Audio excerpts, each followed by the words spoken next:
How's it going, YouTube? Basically, I want to show a video of this.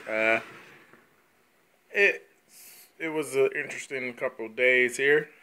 My Anery boy, when I was feeding it, did everything as I usually do. Fed it a live small rat this time.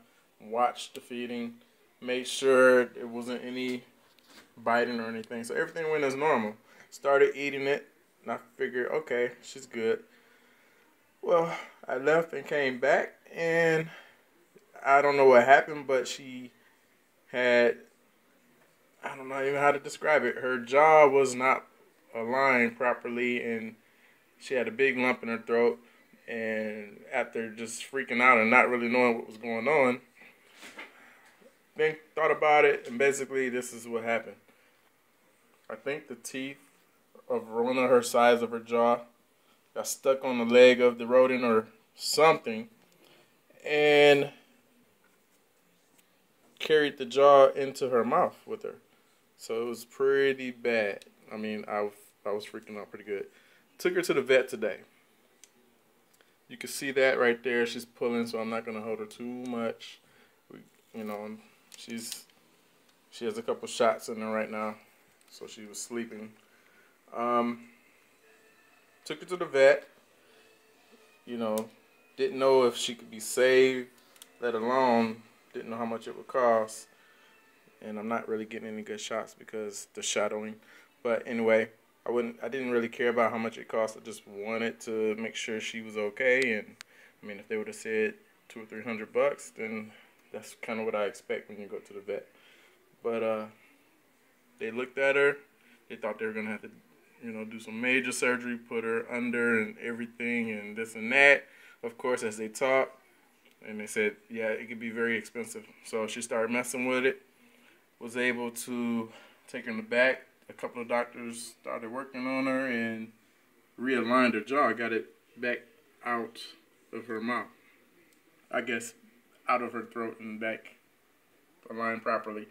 Then they sutured the jaw, wrapped it around a paperclip as they're using as a splint or whatnot, so that she wouldn't stretch the jaw back out of place and before it could heal. And I'm saying this story because everybody needs to know what really goes into owning animals like this, because you never know what could happen. And would you be ready to take it to the vet? What would you do? These are my pets. They're not just something I'm trying to breed or anything like that. So, this is the second time I've gone to the vet. And, the first time I spent a couple $100 for a respiratory infection on a different snake. It's not fun. This one came up to $175 after the result of them being able to work this out. It could have been a lot worse. I mean, they expected it to be a lot worse. She was thinking, we might have to put her down because of that. And, I was ready to see if I could do it. But she came back, did a couple of things. It's still very expensive, $175. I don't have that falling off trees, but, this is my snake. The vet bill costs way more than the snake, but, that's kind of what we got to expect. So that's what I'm asking. What would you do in that situation? We all own snakes. You got to kind of understand that things happen. Would you take your snake to the vet? What would you do? This situation, I don't.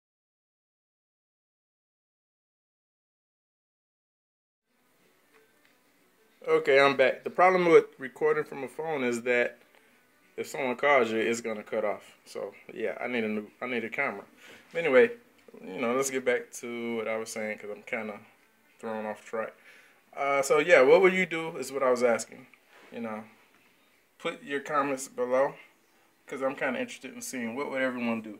This snake has sutures, stitches in its mouth. I will show updates. I'm going to have to give it shots daily. A lot of effort and work, but I'm willing to do it for my pets. And what would you do? Also, secondly, you want to kind of understand that vets aren't used to taking in snakes or working on snakes. I called around and tried to find someone that have worked on snakes. Still, they never seen a problem like this. And I'm sure not too many people have seen problems like this. It's really, like really rare, or I never seen it before. But I'm going to give these couple of tips, and you take it as you need or whatnot.